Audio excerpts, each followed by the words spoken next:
क्या Motilal Oswal consumption fund के NFO में आपको इन्वेस्ट करना चाहिए?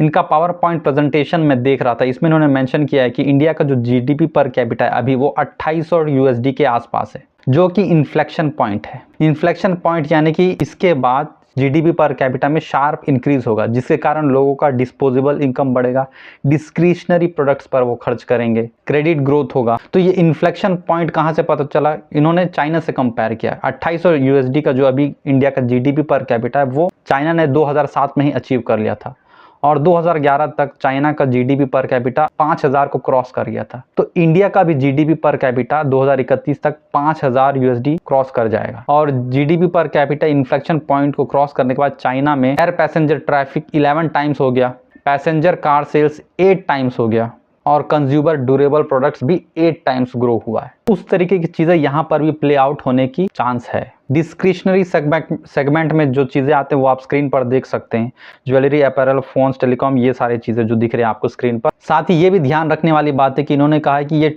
सिर्फ 20 से 25 स्टॉक्स में, हाई क्वालिटी स्टॉक्स में इन्वेस्ट करेंगे, तो ये कॉन्सेंट्रेटेड पोर्टफोलियो होगा, तो रिस्क भी ज़्यादा होगा। आपको ये भी समझना होगा कि एनएफओस तो आते ही रहेंगे, कंपनीज एनएफओस पे एनएफओस लाते रहेंगे। अगर आप हर एक एनएफओ पे इन्वेस्ट करेंगे तो आपके पास भी 30, 40, 50 फंड्स हो जाएंगे और आपको समझ में नहीं आएगा कि आप क्या कर रहे हैं, और रिटर्न्स में भी इसका असर होगा।